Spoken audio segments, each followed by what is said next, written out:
Ukraine की special force ने रूस पर ताबड़तोड़ एयर स्ट्राइक की, जिसे ऑपरेशन स्पाइडर वेब नाम दिया गया।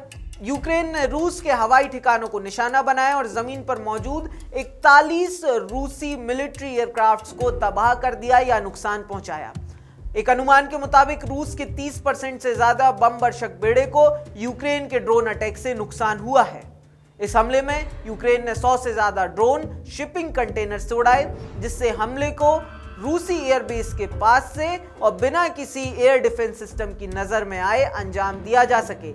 इसके लिए यूक्रेन ने इन कंटेनर्स को रूस के अंदर तस्करी के जरिए पहुंचाया और फिर रूसी एयरबेसिस तक भी पहुंचाया। रूस भी इस तरह के बॉम्बर्स का इस्तेमाल यूक्रेनी ठिकानों को निशाना बनाने के लिए पहले कर चुका है। यूक्रेन का यह हमला वॉर के हाई पॉइंट्स में से एक है और इस्तांबुल में रूस और यूक्रेन के बीच शांति वार्ता के दूसरे दौर से ठीक पहले अंजाम दिया गया है। इससे पहले 16 मई को पहले दौर में दोनों पक्षों के बीच कैदियों की सबसे बड़ी अदला बदली हुई थी।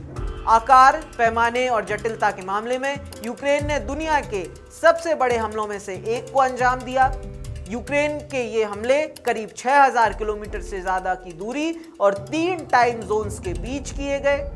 यूक्रेन ने हमले को 2 हिस्सों में अंजाम दिया। पहला हिस्सा एक आसान प्लानिंग और दूसरा सीक्रेसी। यूक्रेन के राष्ट्रपति व्लादिमीर जेलेंस्की ने एक्स पर एक पोस्ट में कहा कि नतीजे यूक्रेन को हासिल हुए हैं और इसके लिए यूक्रेन में बने ड्रोन्स का इस्तेमाल किया गया, जिसकी तैयारी लगभग पिछले 1.5 साल से यूक्रेन कर रहा था। इसके लिए यूक्रेन ने हाई रेजोल्यूशन सैटेलाइट इमेजरी का इस्तेमाल किया। रूस ने बीते 4 साल में संघर्ष के दौरान बार बार परमाणु हथियारों के इस्तेमाल करने की धमकी दी है। 1 जून का हमला रूस के लिए एक बड़ी मुसीबत इस लिहाज से साबित हो सकती है क्योंकि यह हमला रूस के रणनीतिक बम वर्षक बेड़े पर हुआ है। इसका साफ मतलब यह है कि युद्ध की स्थिति में रूस के पास अब परमाणु हथियार लॉन्च करने के लिए पहले से कम विमान हैं।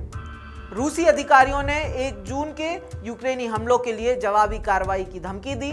हमलों के तुरंत बाद रूस ने यूक्रेन पर 400 से ज्यादा ड्रोन के अटैक को लॉन्च किया। इसके अलावा ऑर्शेनिक और हाइपरसोनिक जैसे सशस्त्र मिसाइलों को फायर करने की धमकी भी दी है।